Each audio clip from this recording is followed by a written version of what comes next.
New Mexico Military Institute, Alumni Hall of Fame. Andras Marton, 1989 High School, 1991 Junior College, Colonel, United States Army, retired. Andras Marton arrived at New Mexico Military Institute in the fall of 1985 from Vista, California.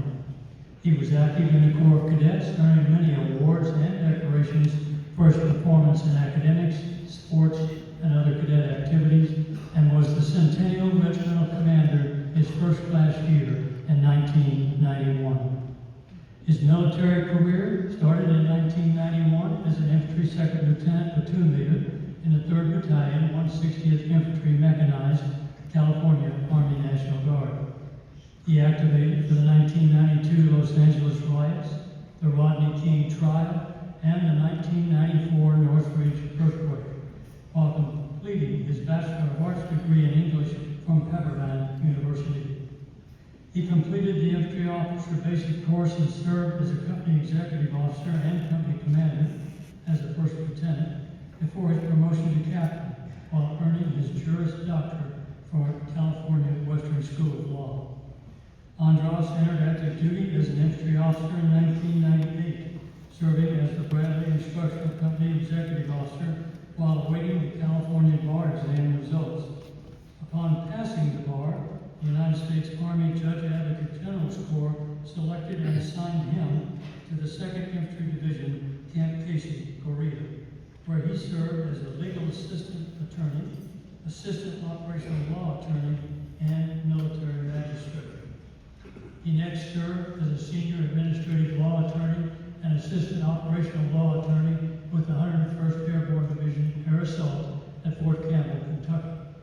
Deployed to Camp Holmsteel, Kosovo as a deputy command judge advocate for Task Force Falcon, and deployed to Iraq in March 2003.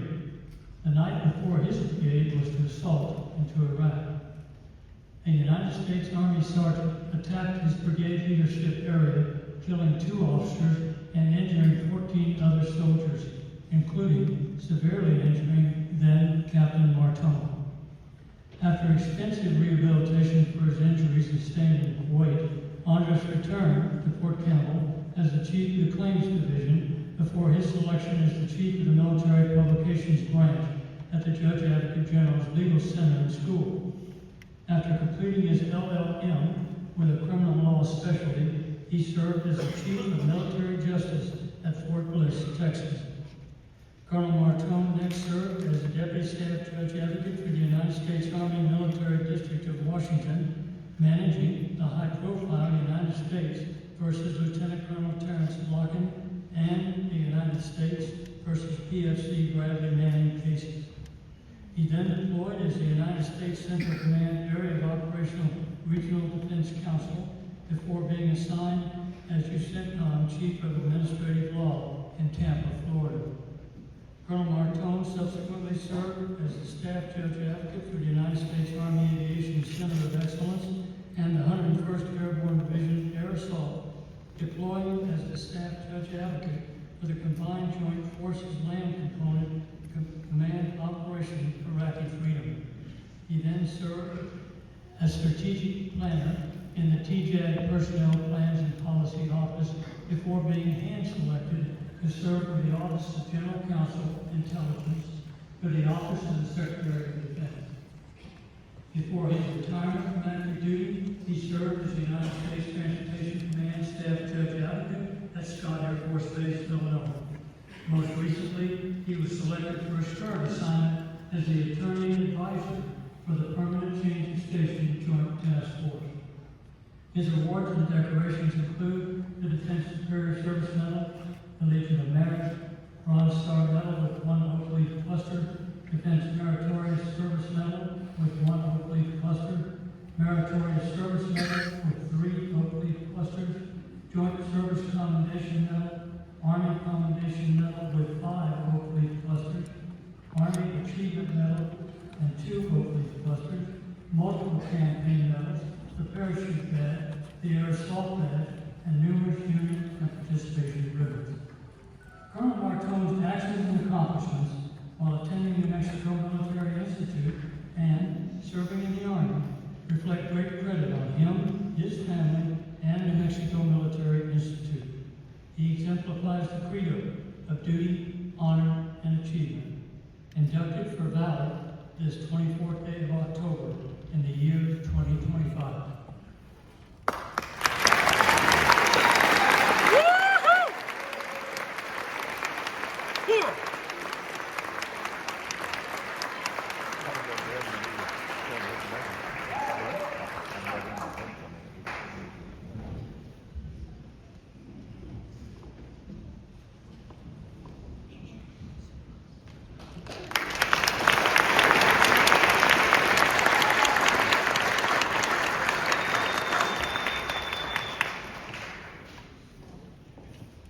Bring it.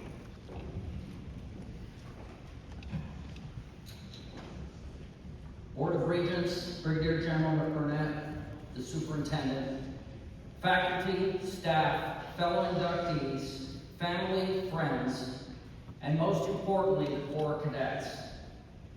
It is with deep humility and profound gratitude that I stand before you today.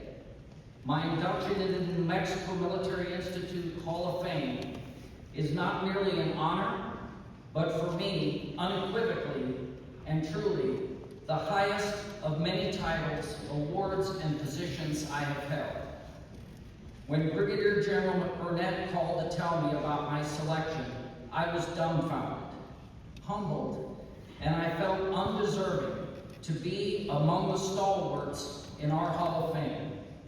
As I told him then, anything I have achieved in my life came from the hard work, mentorship, and sacrifices of others. This honor reaches across decades, memories and scars, both visible and invisible, and brings me back here to the place that first demanded of me the discipline, resilience, and focus that would carry me through my life's greatest trials.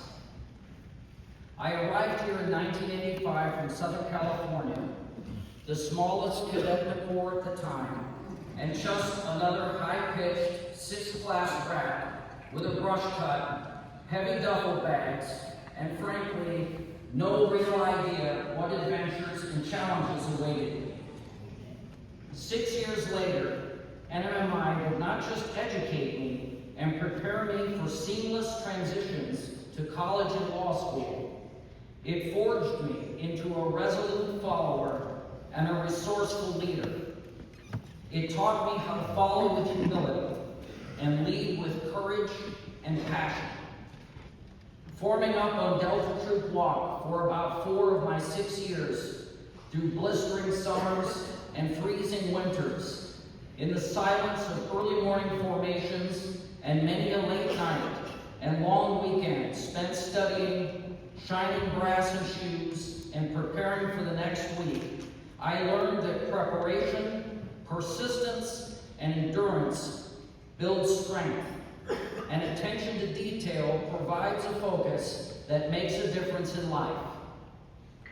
Every setback, every correction, every failure prepared me not just to be a better cadet and student, but to become a stronger leader, and later, a soldier who could stand tall when the world felt like it was collapsing around him. One of those moments came on the night of March 23rd, 2003. I found myself in the desert sands of Camp Pennsylvania, Kuwait. It was the eve of the storied 101st Airborne Division's Bastogne Brigade's assault into Iraq. After months of preparation at Fort Campbell and in Kuwait, through what seemed like endless 20-hour days, we were ready. We were focused. We believed.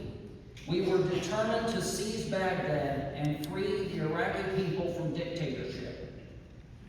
War reminds us, however, that regrettably, the most dangerous enemy sometimes comes from within. Following a long run on the camp that morning, an unusual but calm excitement filled the air, knowing our wait was over, and we would attack in the morning. It was the day before what I have called the Super Bowl. I had no idea it would be the last time I would ever be able to run like that again, because that night an American soldier, one of our own sergeants, attacked his brigade leadership. He threw 4 grenades into 3 different sleep tents and fired indiscriminately.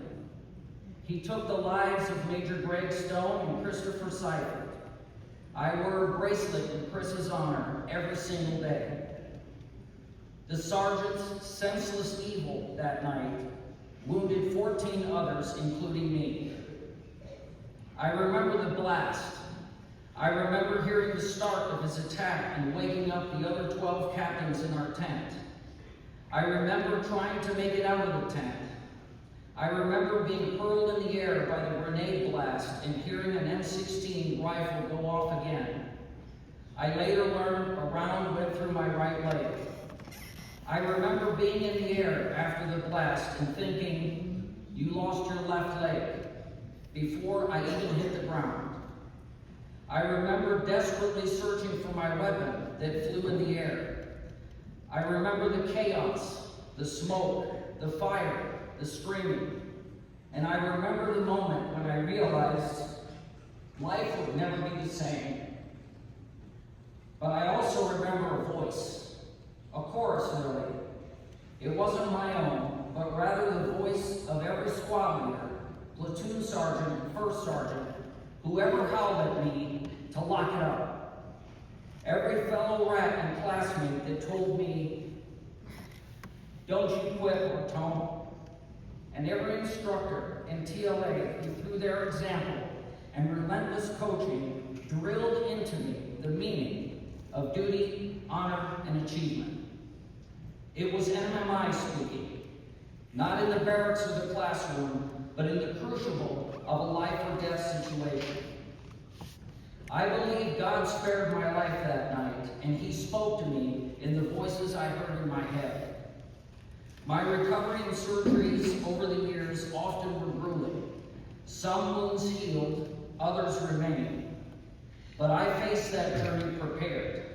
I relied on the quiet fortitude built here, the small daily lessons learned and instilled in me at NMMI. I learned the discipline that I learned as a cadet, the mental toughness forged through adversity, the ability to find purpose in pain. I very quickly got over feeling sorry for myself when I witnessed the fight in other wounded soldiers at Walter Reed in far more dire situations. I also trusted this was part of God's plan for me, even if I didn't understand it. I met many senior military, political, and famous people, to include President George Bush, while at Walter Reed, and had opportunities to see and do many things because of my unearned celebrity status. But as I have said many times, I would have traded that in a heartbeat to be with my team in the Super Bowl. Deploying to Iraq again many years later was both surreal and cathartic for me at the same time. So if you're wondering what the purpose is in the small, seemingly insignificant requirements you must do day in and day out as a cadet, especially when you would rather do something more fun, you are forging lifelong positive habits that put you far ahead of your contemporaries in other schools. You are molding yourself into what Colonel Goss spoke of on the plaque in front of Hagerman Barracks, part of which reads, but what is of more importance, the inner government, the inner private life, manners and habits of the cadet, the close, constant, kindly supervision over the cadet in every respect, checking him here, urging him there, in the privacy of his room, at his meals, in recitation or at drill, on duty, off duty, at work or play, is the spirit and purpose of this military school. Obedience is but self-command, and who commands himself is best learning to command others. Those words and the thousands of small tests that I both passed and failed as a cadet became my armor, not just on March 23rd and the surgeries for my injuries that followed, but in college, law school, the bar exam, field exercises, demanding schools, criminal trials, my fight to beat leukemia, loves lost, and a myriad of other tests that typify life. Along with your faith in God or whomever you believe in, those same words from Colonel Goss and the lessons you are learning will someday be the same armor you will turn to when you must convince yourself you've got this in the most trying situation. To my lifelong friend, Lieutenant Colonel retired Roland Morocco, and my then new cadet, Blake Olson, when I was the regimental commander, who nominated me for this honor, and to the Board of Regents who selected me, thank you. I suspect this honor for valor recognizes not the absence of fear or injury, but my desire and relentlessness to rise up and endure despite the challenges and in spite of doctors telling me I would never ride a motorcycle again. The doctors were wrong because they did not account for simple willpower and my applying the lessons first learned and taught by my dad and reinforced here at NMMI, which is to take one step at a time, to set the smallest of goals and wind up climbing the tallest mountain. Valor is not the moment of courage. It is the endurance that follows. It is leading while broken.